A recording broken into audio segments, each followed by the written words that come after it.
Alegria. Gente, então, mais uma vez, boa noite, sejam todos muito bem-vindos e bem-vindas. Eu sou a professora Aline Menezes, assistente social, assim como vocês, né? Alguns aí provavelmente devem estar para finalizar a faculdade, mas logo mais serão assistentes sociais, colegas de categoria, colegas de profissão. E as demais que já são assistentes sociais, é uma satisfação tê-las como colegas de profissão. Falo que sou professora, mas na verdade não deixo de ser assistente social, né?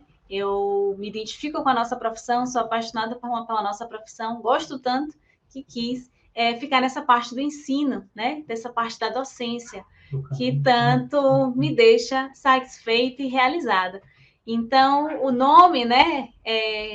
O professora antes do Aline é mais só para a gente deixar uma marquinha, mas não deixa de ser assistente social nunca. Então, gente, nós temos 229 pessoas aqui agora ao vivo.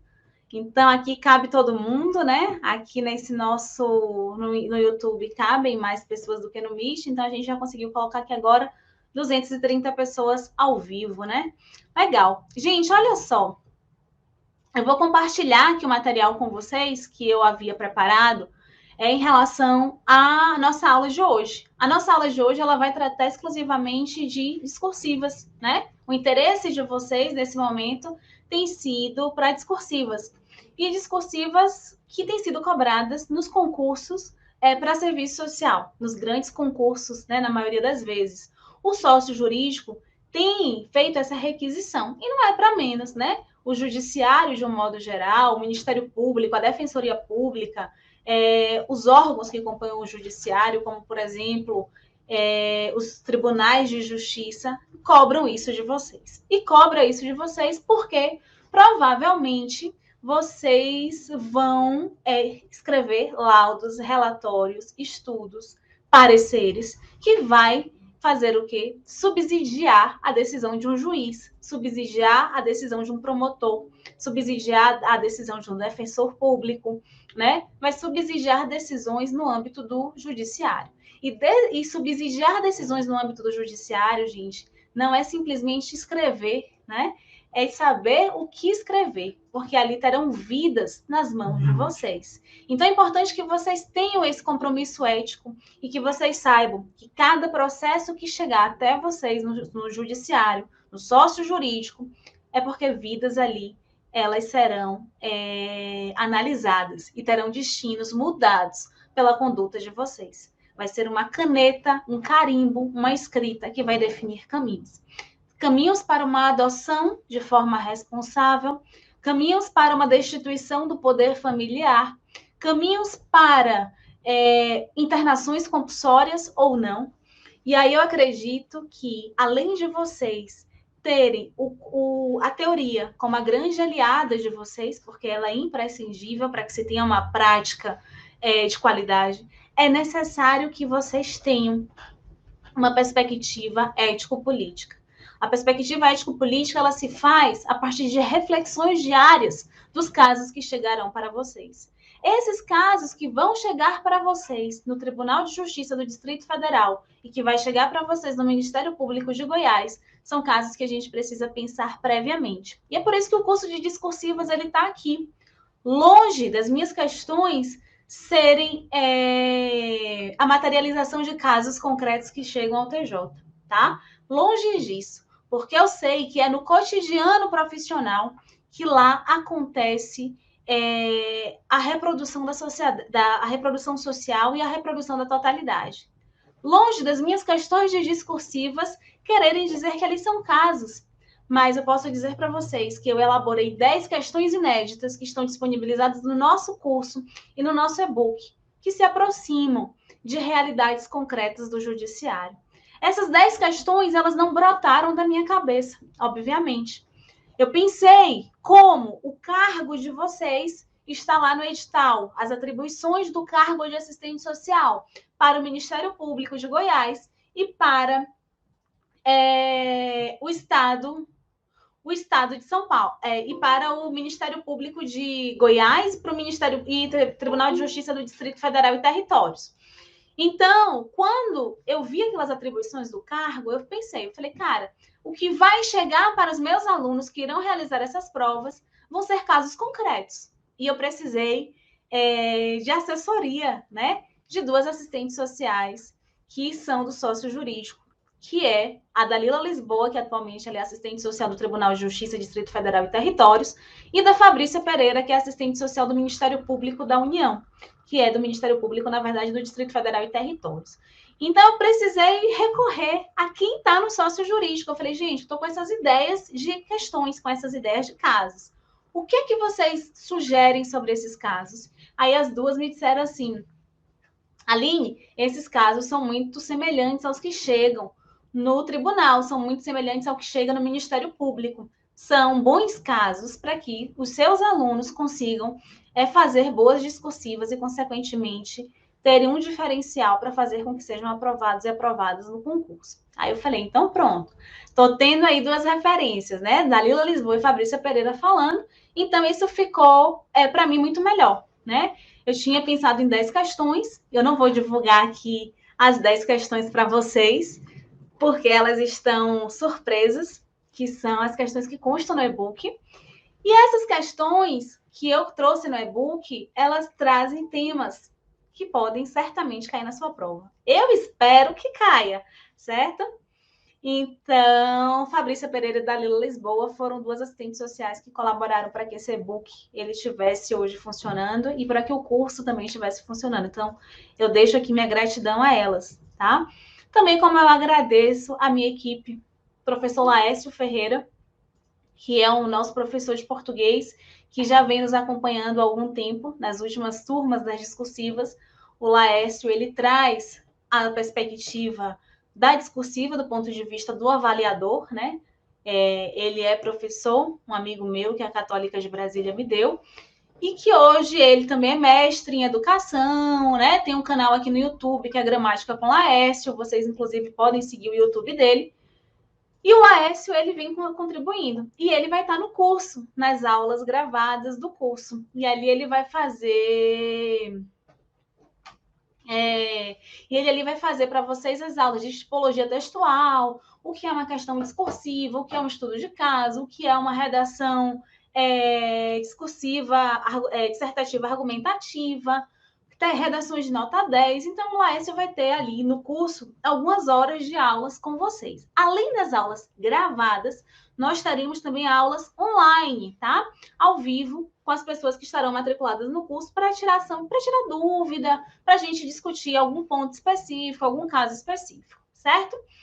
E aí, gente, dito isso, eu também não poderia deixar de agradecer à professora Isabelita Caldas, que ela também já vem me acompanhando desde as primeiras turmas do curso de discursiva. A professora Isabelita Caldas, ela também é assistente social e ela faz a correção das discursivas das nossas alunas. Correção que eu nem me arriscaria a dizer que eu faria tão bem quanto ela faz. Ela é maravilhosa na correção, ela pontua, ela dá indicação de leituras, né? As nossas correções, ainda que não sejam correções gramaticais e ortográficas, mas são correções relacionadas ao entendimento e à coesão e coerência das ideias de serviço social. Então, nós temos ali a professora Isabelita Caldas conosco também. Então, eu já falei da Dalila, da Fabrícia, do Laércio, da Isabelita, e preciso também falar do Gustavo, que é da nossa agência, que tem organizado tudo, inclusive ter feito com que a gente padronizasse, né, o curso e pudesse expandir para outras pessoas, também veio muito em razão das orientações que o Gustavo me deu, porque até então eu estava com um grupo muito restrito, e eu gosto muito do grupo restrito porque eu conheço vocês, sei o nome, sei o estado, sei quais são as expectativas de vocês, eu gosto de saber disso, eu tenho interesse em saber da vida de vocês. Mas muita gente estava me demandando o curso. E aí eu falei, gente, não tem como eu ficar fazendo 10 em 10 em 10, porque eu preciso atender um número grande de pessoas e pensando também nos editais que temos aí na praça, né? TJDFT, Ministério Público de Goiás e tantos outros que foram publicados nesse início do ano. E aí eu falei, vamos pensar em algo. Foi quando a gente pensou em fazer o curso, o e-book, para que vocês pudessem ter acesso. Beleza? Agora, meu povo, deixa eu descobrir aqui como é que eu compartilho o material com vocês, tá? Deixa eu ver como é. Baixar um problema. Ah, é? Ah, fiquei sabendo aqui que eu não tenho como compartilhar o material com vocês. Mas então, gente, eu vou fazer o seguinte. A gente vai mandar online, qual que são os arquivos? Eu vou mandar online aqui a apresentação que eu tinha preparado para hoje. Deixa eu mandar aqui, que o Gustavo vai estar mandando também nos grupos para vocês, tá? Para vocês acompanharem comigo o estudo de caso. Manda no WhatsApp aí, como... Deixa eu mandar aqui para Gustavo, ele vai mandar nos grupos do WhatsApp.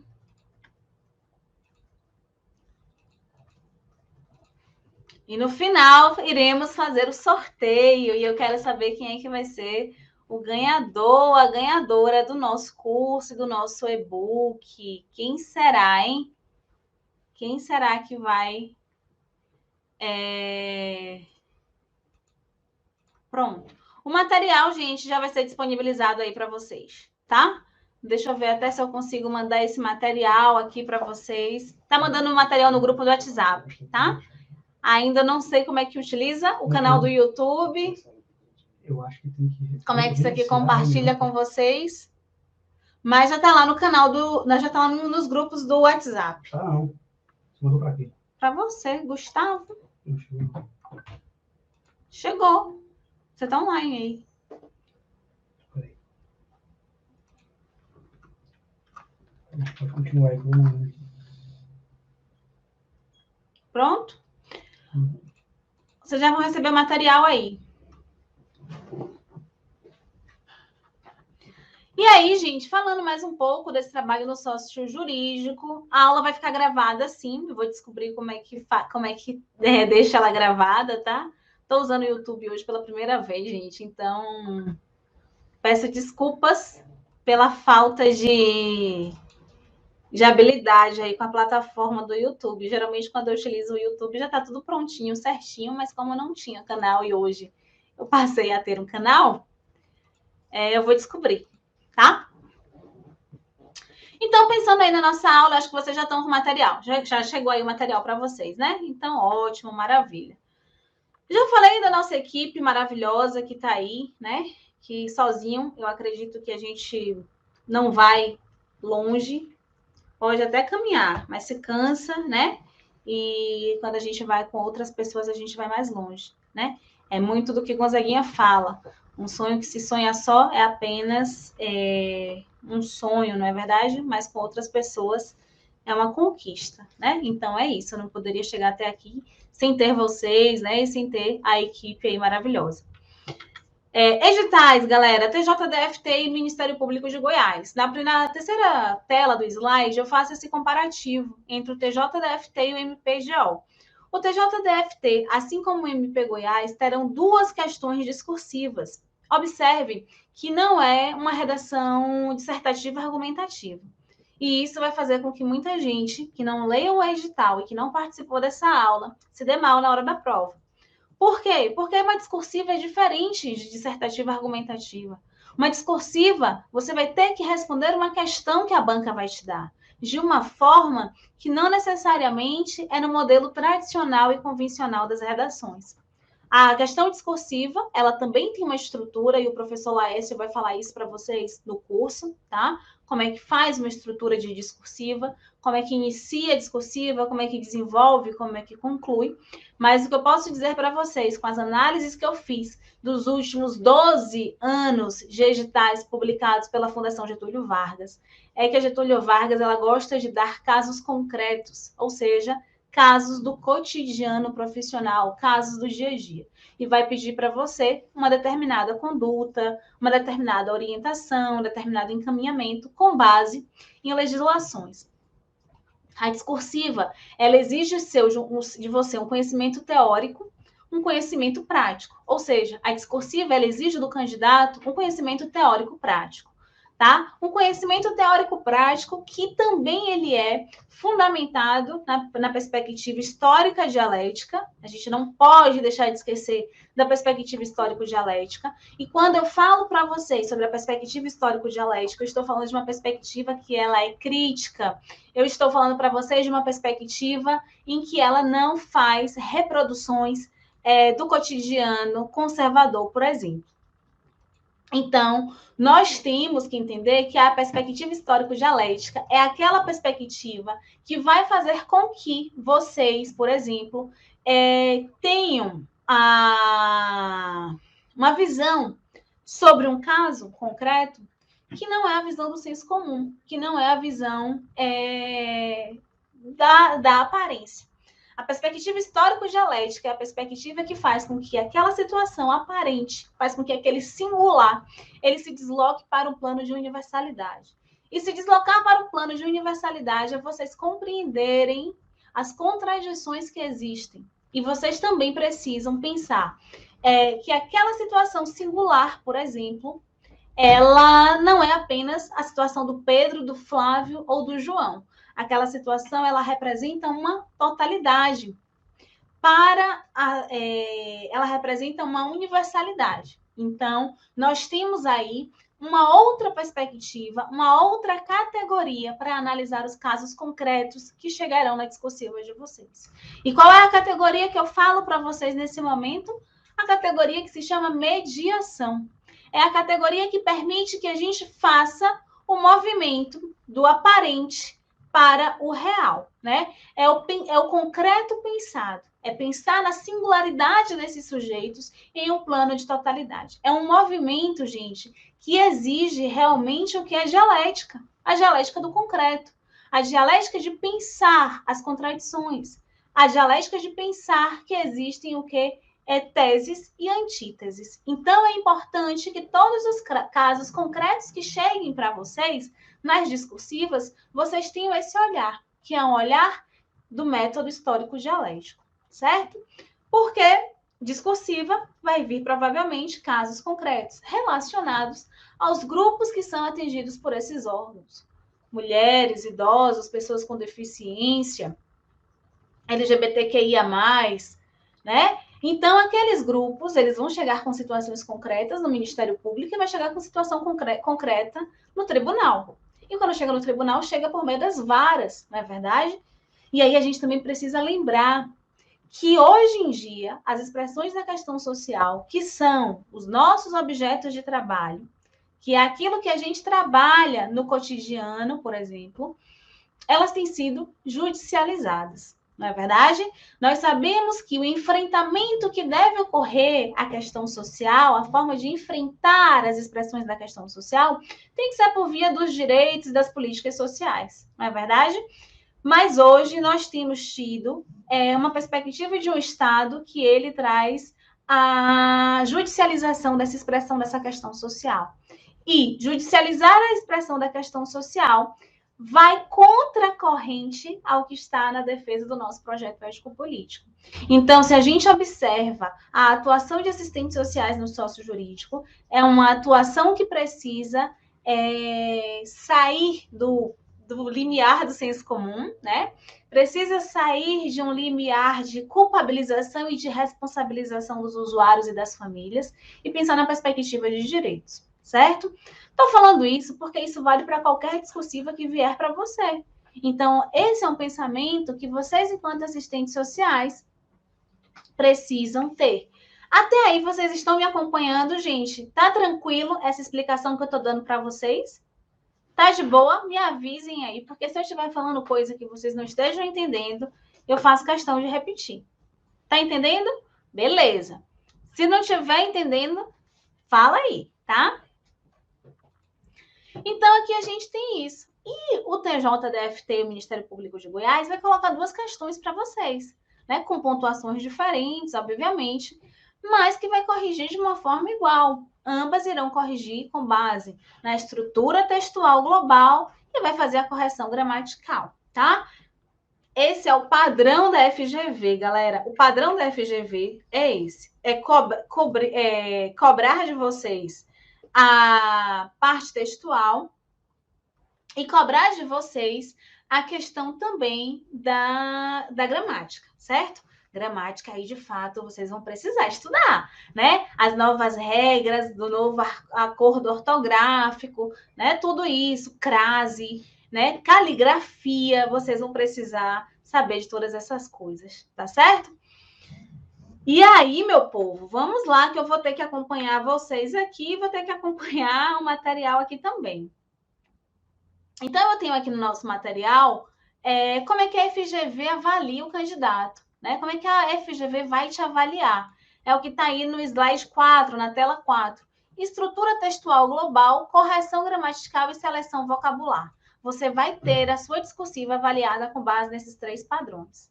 Vai analisar a estrutura textual global. O que é essa estrutura textual global, gente? Eu trago a resposta para vocês lá na tela 5, que diz o seguinte: a abordagem do tema e a progressão textual, ou seja, considera a capacidade de o candidato selecionar argumentos convenientes ou aspectos mais importantes dentro do perfil esperado e considera a capacidade de o candidato mostrar coesão e coerência entre os parágrafos, componentes do texto por ele redigido, assim como a distribuição do tema e uma evolução adequada de suas partes. Quem está dizendo isso não sou eu. Quem está dizendo isso é a FGV, tá? Em alguns editais, a banca exigiu ainda, gente, uma sugestão de solução para determinado problema.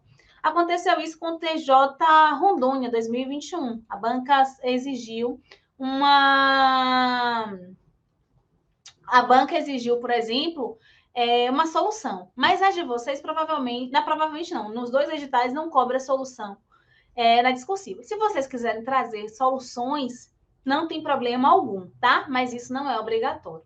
O que vai ser interessante, gente, é vocês pensarem o que é essa estrutura textual global, né? Como vai ser essa abordagem do tema? O que é isso, gente? Se a banca pedir questão social, vocês têm que responder questão social. Se a banca pedir adoção, vocês têm que responder adoção. Se vocês responderem adoção internacional, já está errado, porque ela vai considerar a fuga parcial do tema, ela vai considerar tangência de tema, ou ela vai considerar diluição de tema.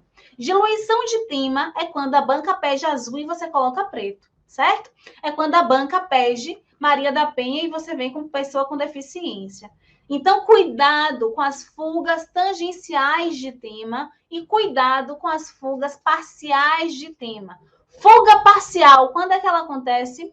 Quando vocês enrolam o avaliador. É quando vocês querem dizer que sabem o assunto, mas não sabem nada. Então, isso vai dar fuga parcial de tema. Isso vai ser o quê? A saída pela tangência. O que é a saída pela tangência? Eu pergunto para você uma coisa e você me responde com outra coisa. Então, cuidado. É necessário que vocês tenham honestidade na escrita de vocês. É necessário que vocês se comportem como pessoas honestas na elaboração da discursiva de vocês. E pensar como pessoas honestas na discursiva de vocês, é necessário que vocês estudem, não é verdade? Estudem aquilo que está lá no edital. Só vai ter condições de fazer uma boa discursiva aquele candidato e aquela candidata que estiver estudando. Eu digo isso sem medo. Eu digo isso sem medo de ofender vocês. Eu preciso ser honesta aqui com vocês. Então, eu preciso que vocês peguem o edital e verticalizem esse edital e estudem tópico por tópico.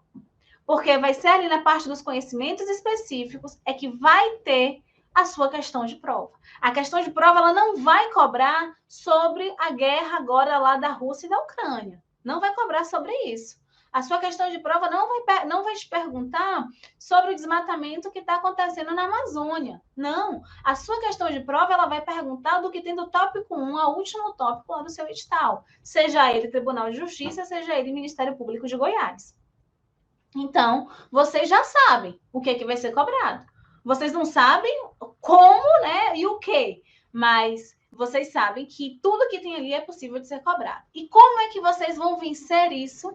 A partir de hoje, vocês vão estudar fazendo redações do que vocês estudarem. Redações de forma soltas, no sentido de eu estudei fundamentos hoje, então eu vou fazer uma redação sobre o meu entendimento de fundamentos. E não é um resumo, tá? Não é um resumo, não é uma coisa assim que você vai lá dar uma colada e volta. É com o seu entendimento. É um exercício que vocês precisam fazer. Estudei aqui esse livro. Eu não vou ficar copiando parte do livro. Eu tenho que trazer o meu entendimento para a escrita. Ainda que o meu entendimento ele esteja incompleto. Mas eu preciso forçar o meu cérebro a ir além do que a gente gosta, que a gente coloca limites, né? Vou falar na linguagem aí dos coaches, que é de colocar limite ao nosso pensamento. Então, tirem os limites que vocês colocam em vocês mesmos. Tirem as crenças que vocês colocam em vocês mesmos. Então, a partir de hoje, vai estudar Estatuto da Criança e Adolescente. Então, vocês precisam fazer o quê para estudar para criança e adolescente? Princípios fundamentais. Escreve, nem que seja um parágrafo do que você entendeu. Isso vai te ajudar a memorizar o conteúdo, tá? Isso vai te ajudar a memorizar o conteúdo, vai te ajudar a elaborar melhor as suas ideias, né? A organizar os seus argumentos, certo? Porque, muita gente fica fazendo assim, resumo. Só que o resumo da pessoa não é resumo, é cópia do artigo. Se vocês ficarem fazendo cópia do artigo, vocês vão estar se enganando, tá? Não brinquem em serviço, não fiquem copiando, né? A pessoa transcreve o livro todo lá no caderno. Você não vai lembrar. Você tem que fazer um exercício de construir o seu pensamento. Isso se chama construção do pensamento crítico. A construção do pensamento crítico, ela não vai acontecer lá na discursiva. A construção do pensamento crítico, ela vai estar acontecendo com vocês no processo. A vida, ela acontece no processo. Não vai ser lá no dia do TJDFT, no dia 29 de maio, e nem no dia 1º de maio com o Ministério Público de Goiás. A vida de vocês, a aprovação de vocês vai acontecer agora. É nesse processo. É nesse processo que a aprovação de vocês vai estar sendo construída. Porque vocês vão chegar lá na hora da prova, vão se sentir seguros e seguras, confiantes, né? E dizer assim, agora eu sou mais eu, né? Não vão se preocupar com concorrência, porque não existe concorrência. A concorrência são vocês mesmos. É você não fazer auto-boicote do seu processo de estudo. A concorrência talvez seja a banca, mas isso se você não se preparar de acordo com o que a banca pede. E lembrem-se, a banca ela é soberana. Não queiram brigar com a banca ela é soberana. O que a banca disse, está dito. Mas a banca... Não, ali você vai tentar resolver no recurso. Antes disso, é sim, senhor, e acabou, tá certo? Não vamos ser problematizadores nesse momento da prova. No momento da prova é sim, senhor, e acabou. Mais do que isso, é um passo fora, tá certo? Então, lembrem-se que a vida acontece no processo. Ainda lá nesse slide 5, no segundo parágrafo, diz assim: já em relação à correção gramatical, a banca considera que a correção gramatical será considerada sob o aspecto da melhor expressão escrita do ponto de vista comunicativo, ou seja, de sua adequação à situação comunicativa. Sobre este tópico, é importante ter uma boa escrita, ficar atento a um novo acordo ortográfico, e a banca costuma avaliar. Então, vocês sabem que vai precisar escrever, né? Vocês sabem que antes de P e de B se usa M, não se usa N, por exemplo, né? Erros que são gramaticais e que são primários devem ser evitados. Erros gramaticais primários devem ser evitados, né? O uso do C, o uso do S, o uso do C cedilha, a troca de S e pelo Z, muitas vezes isso acontece, né? Que são erros primários. Então, tenham cuidado.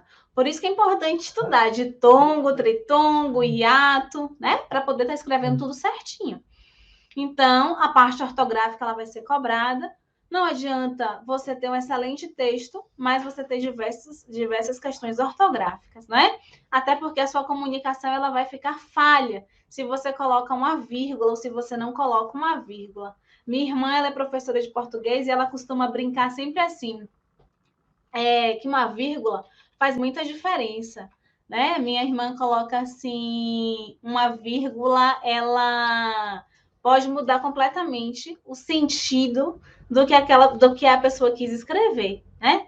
Então, é interessante que vocês vejam isso, que vocês analisem isso, tá? Até porque vocês vão estar escrevendo daqui uns dias para juízes e para promotores. E isso também dá muita credibilidade profissional. Agora vamos para a questão, né, gente? Já conversamos aqui. Agora eu quero fazer a questão aqui. A questão aqui tem o seguinte para vocês. Diz o seguinte. Questão inédita, tá? Elaborada por mim com a assessoria da Fabrício Pereira e da Dalila Lisboa. Buscando sintetizar conceitos sobre esse estudo, Fávero expõe que o estudo social é um processo metodológico específico do serviço social, que tem por finalidade conhecer com profundidade e de forma especialmente nos seus aspectos socioeconômicos e culturais, de sua fundamentação rigorosa, teórica, ética e técnica, com base no projeto da profissão. Depende a sua devida utilização para o acesso, garantia e ampliação de direitos dos sujeitos usuários dos serviços sociais e do sistema de justiça. Mioto, por sua vez, entendendo o estudo social e o estudo socioeconômico como similares, afirma que os estudos socioeconômicos e o estudo social podem ser definidos como um processo de conhecimento, análise e interpretação de uma determinada situação social. Sua finalidade imediata é a emissão de um parecer, formalizado ou não, sobre tal situação, no qual o sujeito demandante da ação, usuário, depende para acessar benefícios, serviços ou resolver litígios. Essa finalidade é ampliada quando se inclui a obtenção e análises de dados sobre as condições econômicas, políticas, sociais, culturais da população. Em programas ou serviços, a partir do conjunto de estudos efetuados, como procedimento necessário para subsidiar o planejamento, a gestão dos serviços e programas, bem como a reformulação e a formulação de políticas sociais. Então, a gente tem aí um texto que a sua banca vai dizer que é um texto de caráter motivador. Vai ser bem assim que a banca vai colocar para você. Vai colocar um textão gigante, um texto super grande, e vai colocar para vocês assim, o texto acima, o fragmento acima, ele tem caráter unicamente motivador. Aí você fala assim, nossa, mas eu não entendi nada, vou precisar saber do texto para poder responder a questão? Na maioria das vezes, você não vai precisar desse texto de caráter motivador para responder a questão. É como o próprio nome diz, ele é motivador. Mas, né, falando em texto motivador, e é esse fragmento que eu trago aí para vocês, essa parte aí do texto que eu trago aí para vocês, né, esse fragmento que é um texto de caráter motivador, que a FGV vai colocar para vocês alguma coisa assim, nesse sentido, né, vai colocar um parágrafo, um texto, um trecho, e vai depois trazer a questão, né? Mas a gente observa que nesse texto de caráter motivador, ele está trazendo a perspectiva de estudo social para duas grandes teóricas do serviço social, que é a professora Eunice Fávero e a professora Regina Célia Mioto, né? Ambas falam do estudo social como essa perspectiva de análise de uma realidade, como uma questão de análise, de compreender uma situação específica e emitir um parecer, né? E é esse parecer que vai ser aquilo que vai subsidiar a decisão de um juiz e que vai subsidiar a decisão de um promotor. Aí, para os problematizadores de plantão, vai falar bem assim, professora, a senhora está muito preocupada em subsidiar o juiz e subsidiar o promotor. Claro que sim, gente. Não tem como a gente não fugir da lógica, infelizmente ou não, das estruturas conservadoras das instituições.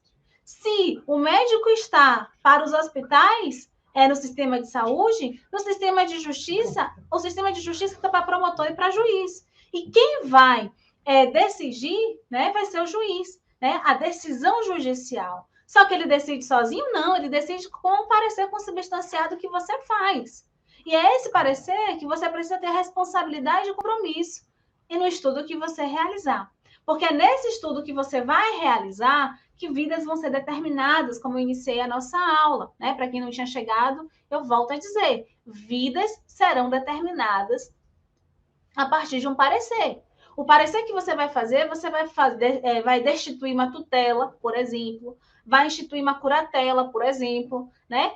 Não que você, enquanto assistente social, garanta alguma coisa, mas você, enquanto assistente social, viabiliza direitos ou viabiliza situações que podem ser prevenidas.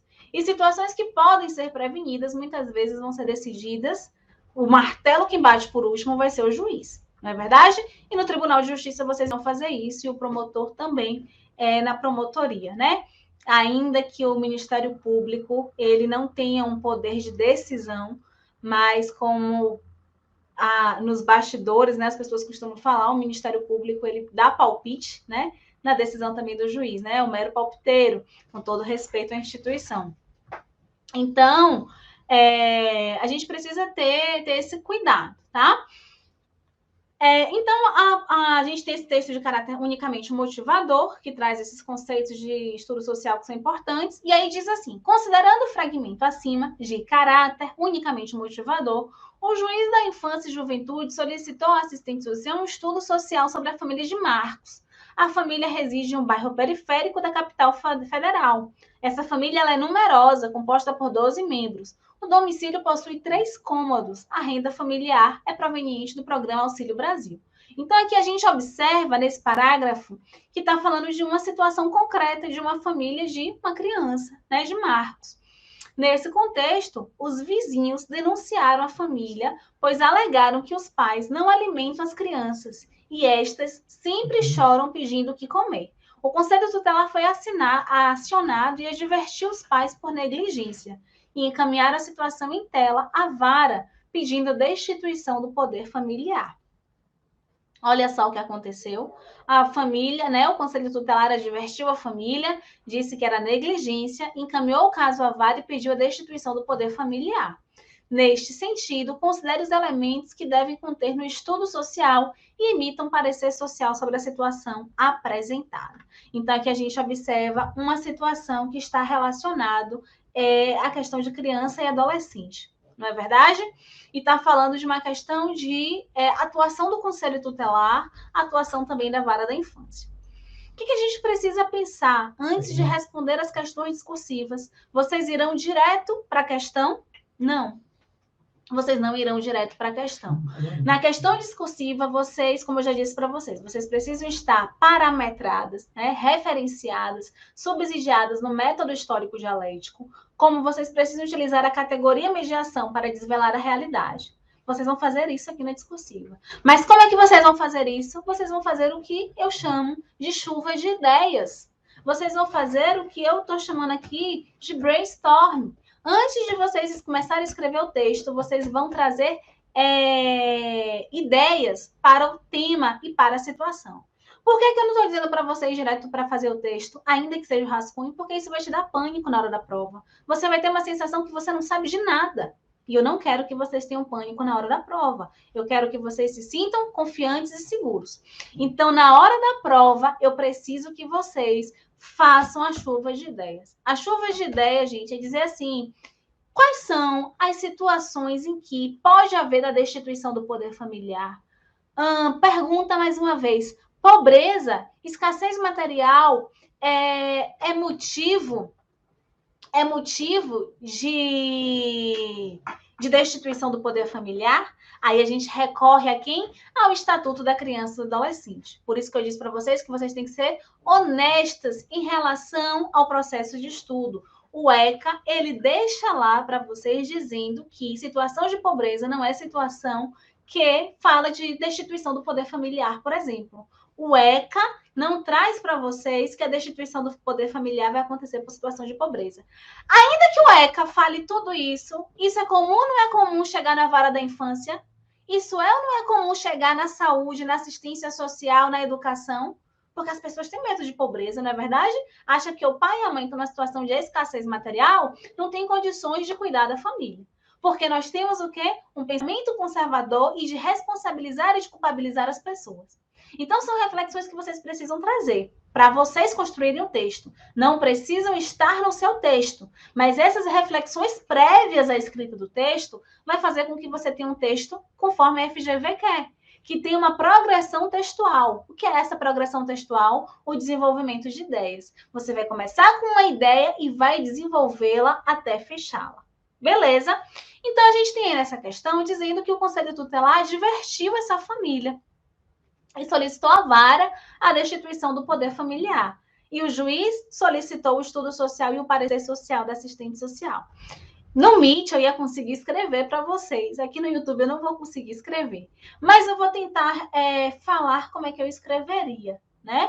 minha discursiva. Eu começaria falando que conhecer as condições de vida e de trabalho das famílias torna-se imprescindível para uma boa intervenção profissional, pautado no que diz Yolanda Guerra sobre a dimensão investigativa da profissão.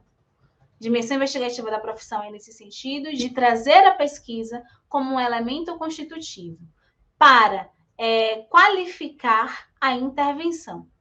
Traria um apanhado bem breve sobre a necessidade de conhecermos as realidades, certo? E traria também aí uma ideia para vocês, que era uma ideia de dizer, né? Dessa forma, observa-se a necessidade de uma reunião com o conselho tutelar, né, no território que essa família reside, articulado com o CRAS, com a equipe de estratégia de saúde da família, né, a entrevista social com a família, de repente uma visita domiciliar, por exemplo, né, para conhecer aquela organização da família. Agora, gente, ainda que meu estudo social eu faça ele para conhecer essa realidade, eu preciso também ter um planejamento, não é verdade? Então, se eu for realizar uma entrevista social com essa família, qual é o planejamento? Qual é o meu objetivo? Conhecer as condições de vida e trabalho. Esse é o objetivo macro, né? Geral. Meu outro objetivo seria, além de conhecer as condições de vida e de trabalho dessa família, seria avaliar ou conhecer, saber, compreender quais são os serviços e equipamentos do território que essa família acessa. Porque a gente observa que existe ali uma situação de insegurança alimentar e nutricional, uma situação de vulnerabilidade social, né? Questões essas que necessitam de política pública, de política social para combater e enfrentar, para garantir o direito. E não quer destituição do poder familiar, não é verdade? Então, meu parecer, eu já iria trazer esses pontos, meu estudo social já iria trazer esses aspectos. Eu traria o ECA como meu argumento de autoridade. E o que é esse argumento de autoridade, professora? São os argumentos em que você convença. Lembra que eu falei com vocês no início da aula que a FGV ela quer convencer, que é argumentos convincentes? Ou seja, que você convence, né, que aquilo dali está contrário ao que está preconizado no Estatuto da Criança e do Adolescente, por exemplo. E aí, gente, a questão ela falou, por exemplo, de destituição do poder familiar. Nós precisamos lembrar de outros pontos importantes da destituição do poder familiar. A destituição do poder familiar ela é medida excepcional. O que isso significa? O juiz ele só pode ou ele só deve decidir por uma destituição do poder familiar quando todas as possibilidades de cuidado com aquela família, de trato com aquela família, de garantias com aquela família foram superadas. É quando realmente há uma situação de recidivas de violação de direitos, por exemplo, certo? Bem como uma situação de rompimento desses vínculos familiares e comunitários. Ainda que tenha uma situação de violação de direitos e rompimento de vínculos familiares e comunitários, o plano de convivência familiar e comunitária da criança e adolescente fala que isso deve ser resgatado, que situação de violação de direitos deve haver uma proteção a essas pessoas. O plano de convivência familiar e comunitário também é um argumento de autoridade plausível para vocês utilizarem, certo? Então, este plano de convivência familiar e comunitário, assim como o Estatuto da Criança e Adolescente, são instrumentos necessários serem citados, porque vocês precisam falar que hoje em dia a destituição do poder familiar ela é medida excepcional. Por isso que ela tem dois princípios, que é a excepcionalidade e a provisoriedade. Porque ainda que seja uma destituição do poder familiar, seja uma medida excepcional, quando ela acontece, ela é um momento provisório. Porque a ideia é que aquela criança ela retorne para o seio da sua família, seja encaminhado para um programa de família acolhedora, ou, em último caso, para uma adoção. Ou, em último caso, uma adoção internacional. Então, a gente precisa estar com isso muito organizado na nossa mente, né? Então, eu poderia fazer esse estudo social pensando em conhecer esse território, realizar entrevista, realizar visita, fazer uma articulação em rede, fazer encaminhamentos aí no meu parecer, porque o parecer, ele é o quê? A opinião técnica do assistente social, não é verdade? Então, presta atenção, inclusive o Cefes até publicou essa semana algo relacionado à alienação parental, né? Que é o que, gente? Que em relação à questão das confirmações. Nós temos que ter cuidado com as nossas confirmações e com as nossas afirmações. Precisamos ter cuidados em afirmar coisas, certo? O que a gente pode trazer como resultado de um estudo social são observações. Vocês vão finalizar a resposta trazendo o quê? Observa-se situação de violação, observa-se situação de vulnerabilidade social, de insegurança alimentar e nutricional, que necessita de intervenção por via de políticas públicas intersetoriais. Estas situações não são motivos para a destituição do poder familiar conforme preconizado no Estatuto da Criança e Adolescente, pois opta-se ou sugere-se que a família ela tenha seus laços familiares e comunitários fortalecidos, protegidos pelo Estado. Aí pronto, você vai subsidiar a decisão do juiz. Não vai haver uma destituição do poder familiar por uma mera incompetência do Conselho Tutelar. Não é verdade?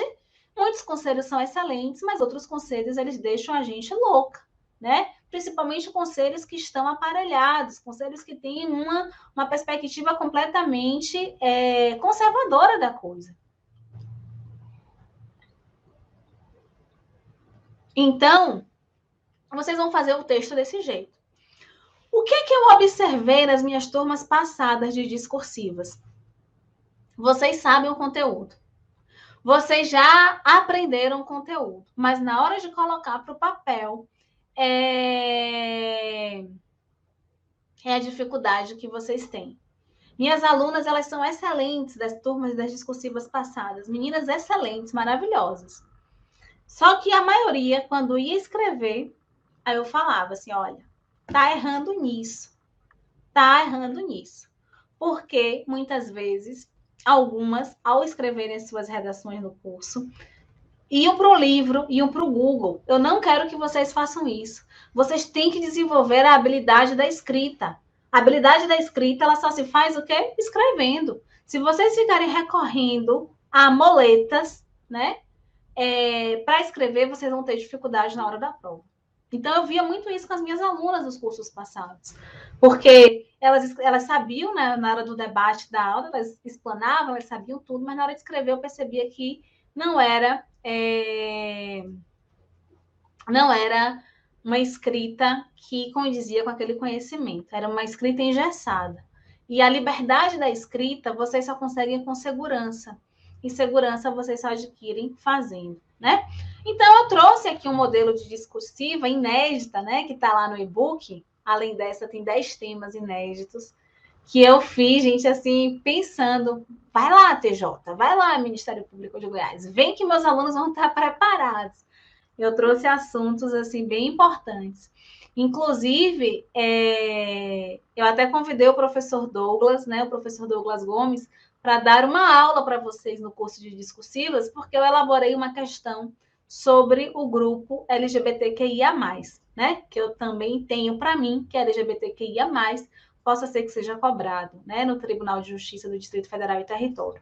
O que diferencia do MP Goiás para o TJDFT é porque o MP Goiás pode, gente, cobrar de vocês saúde, tá? MPGO pode cobrar de vocês saúde, porque lá tem uma parte do Ministério Público de Goiás que tem reforma sanitária, reforma psiquiátrica, níveis de complexidade do SUS, Lei 8080, Lei 8.142. Então, a única coisa que Goiás pode cobrar diferente do TJ-DFT, é a parte da saúde, por exemplo.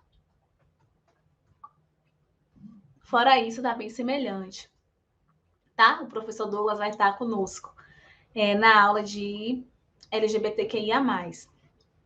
E aí a gente tem 10 temas, né? Então eu já disse 2 temas aí para vocês. Eu acabei de falar 2 temas. Já falei de LGBTQIA+, e já falei aqui dessa questão de destituição do poder familiar. Os outros 8 eu vou deixar no suspense aí para vocês, né? Que eu quero muito que vocês, ao responderem, saibam e estudem da forma correta e da forma certa para serem aprovados.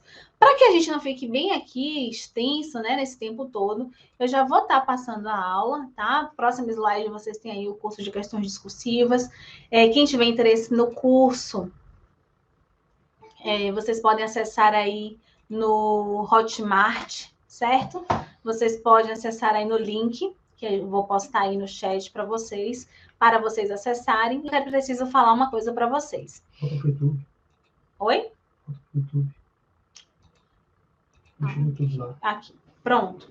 Aí eu vou falar uma coisa para vocês. Então, eu já vou separar aqui o link do curso para vocês, tá? Já vou colocar aqui no YouTube. Gente, é o seguinte, o curso, ele vai ter, né? Deixa eu explicar um pouquinho do funcionamento do curso. Fiquem mais um pouquinho aí, porque ainda vai ter o sorteio, tá? Aguarda mais um pouquinho aí que vai ter o sorteio. O que acontece? O curso, gente, ele tem a quantidade limitada de vagas. Eu gostaria, o link está fixado no chat, quem quiser já acessar aí o curso para conhecer um pouquinho na plataforma, vocês já podem clicar no link, ele está fixado.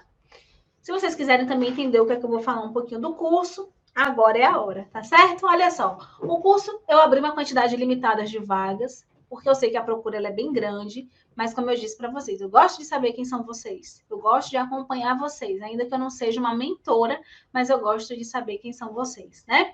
Então, ele tem uma quantidade de pessoas inscritas, que poderão se inscrever, certo? Nós teríamos aproximadamente 20 horas de aula. O que seriam essas 20 horas de aula?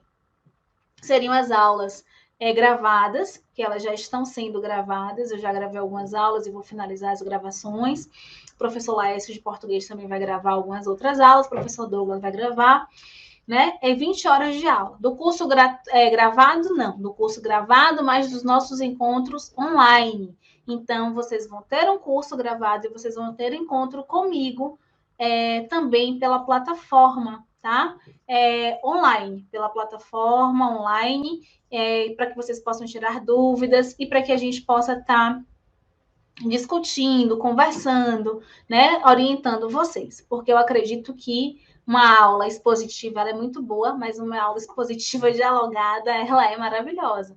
Então, meu momento de exposição e de diálogo com vocês vai ser nesse momento dos nossos encontros, tá?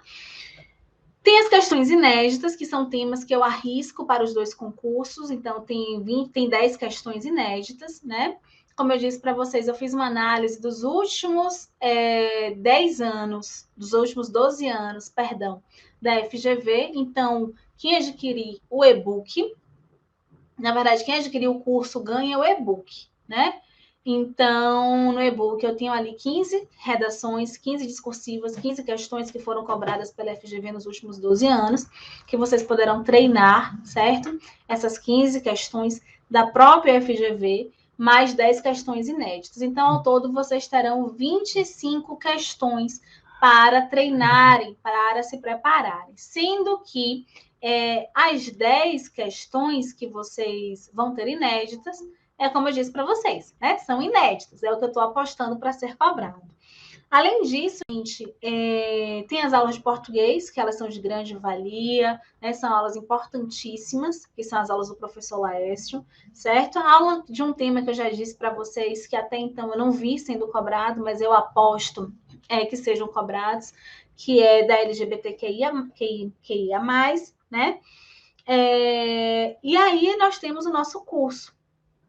Quem comprar o curso, e assim, uma coisa importante, bem legal, as 20 primeiras pessoas que se matricularem no nosso curso vai ter uma redação corrigida pela professora Isabelita. Nos últimos cursos, a gente corrigia todas as redações, mas a gente não vai conseguir, eu preciso ser honesta com vocês, a gente não vai ter pernas para corrigir redações de todo mundo que se inscrevesse, né? Imagina só, 25 temas para que a gente corrigisse. Eu teria que ter uma equipe aí de muitas pessoas. Quem sabe um dia, né? Mas para hoje eu não consigo arcar com esse custo, é um custo muito alto, né? A gente sabe disso, que as pessoas que fazem correção de redação cobram um valor que, obviamente, é um valor que eu digo que é alto, mas não é alto, gente. Eu respeito o trabalho das pessoas, né? É o trabalho da pessoa que faz isso. Então, eu teria que ter recursos para isso. Infelizmente, ainda não é o momento de eu ter isso, né? Não é isso ainda que eu tenho.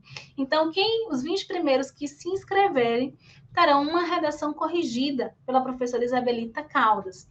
Quem se inscrever e quiser comprar o curso, ganha, né, o e-book. O e-book ele vai de bônus para vocês. O e-book, para mim, ele foi a menina dos olhos, porque eu já estou acostumada a gravar aulas, então, assim, a gravação de aulas é algo que eu faço com mais tranquilidade. Mas quando eu passei o carnaval fazendo esse e-book, né, não saí nenhum dia desse carnaval, eu só saí um dia para comer, para falar a verdade, depois que o e-book estava pronto. Eu falei assim, esse e-book vai sair, eu quero um e-book de qualidade, eu quero um e-book bom, eu quero um e-book que meu aluno tenha ele como um alicerce nessa preparação para a FGV. Então, esse e-book foi um trabalho que eu tive, mas foi um trabalho, assim, desafiador. Porque eu fiz essa revisão desses últimos 12 anos, eu falei, tá, achei prova até de 2010. Eu falei, até de 2010 eu vou colocar. E eu não percebi muitas mudanças de padrão da FGV em relação às correções. A FGV, ela manteve, né, o padrão de correção. A única coisa que alguns editais cobraram foi essa solução de problemas. Em outros não tiveram isso. Mas então a gente tem o e-book, que o e-book ele foi muito bem feito. O e-book ele foi feito assim dessa forma.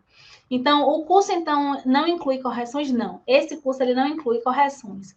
Só quem vai ter as correções vão ser os 20 primeiros inscritos, certo?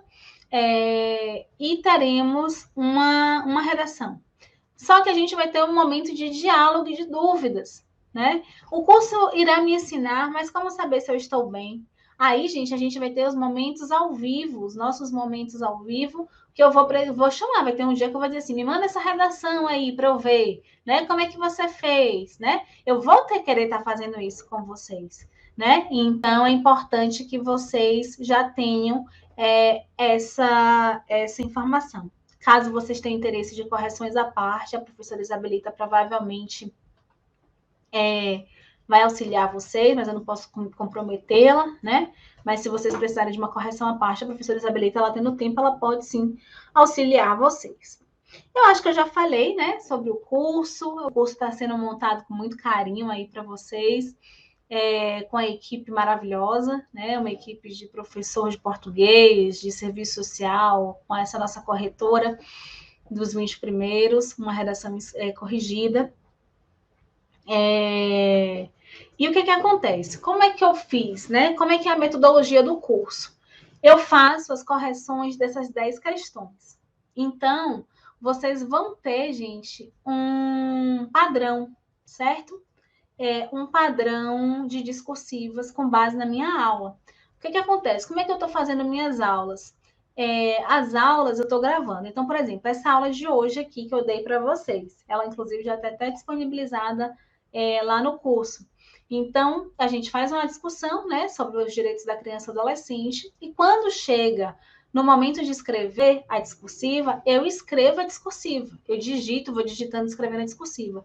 E ela está em PDF. Eu disponibilizo ela em PDF para vocês, porque é para vocês terem um padrão de resposta. Então, é por meio dessa discursiva que eu escrevo que vocês vão conseguir acessar, por exemplo, o padrão de respostas. Se vocês ficarem com dúvidas, nos nossos momentos online, vocês tiram essas dúvidas, certo? O e-book está sendo vendido separado também. porque a gente entende que algumas pessoas nesse momento não vão conseguir, né, comprar, ou enfim, já estão em outros compromissos. Então, a gente separou também o e-book para venda. Então, quem tiver interesse no e-book, ele está sendo disponibilizado para vocês, tá bom? E deixa eu ver o que mais. Alguma dúvida a mais, gente? Alguma coisa a mais? Eu só posso dizer para vocês que eu tô apaixonada por esse curso, que ficou um curso assim brilhante, ficou um curso excelente, um curso em que eu vi realmente um empenho de uma equipe, que eu vi ali, né, um esforço concentrado para que as coisas dessem certo. É o nosso primeiro curso, assim. E aí a gente está disponibilizando o curso para vocês nessa plataforma que já está aí, tá? Os 20 primeiros cursos inscritos. Quem vai fazer isso para mim vai ser aqui o marketing, né? Que ele vai ter esse acesso a essas 20 primeiras inscrições, e aí já vai garantir que seja feito. O e-book está dentro da plataforma? Sim. O e-book está dentro da plataforma. Será que a metodologia pode ser aproveitada para os concursos de tribunais? Com certeza. Ainda que esse curso ele seja voltado para a FGV, gente, esse curso ele vai trazer para vocês um alicerce, né? Um alicerce em relação às discursivas, em relação a como escrever, tá? Vocês avisaram por e-mail quem foram os 20 primeiros? Sim, a gente vai estar avisando quem foram os 20 primeiros em relação, tá? Na própria plataforma do Hotmart vai aparecer quem foram as 20 primeiras pessoas, certo? Conteúdo do e-book. Conteúdo do e-book tem o padrão da FGV, o que a FGV avalia de vocês, o que a FGV cobra. No e-book terão 25 questões, sendo que 15 questões foram 15 questões aí foram de 12 anos que a FGV cobrou, do primeiro concurso lá da CAERN em 2010, a TTJ Rondônia 2021. Então, eu trago 15 temas de redações cobrados pela própria FGV, com os próprios editais também, porque além de vocês saberem as discursivas, é importante que vocês vejam os editais, né? O curso já começa hoje. Quem comprar o curso já começa hoje, tá? Não, gente, mas o encontro não é presencial, não. O encontro é online, tá? Outra coisa, então, e-book hoje está por R$ 49,90 e o curso hoje está por R$ 397, tá certo? Esses são os valores. Então, o e-book ele tem essas 25 questões, as 15 questões que foram cobradas nos últimos 12 anos pelas provas da FGV.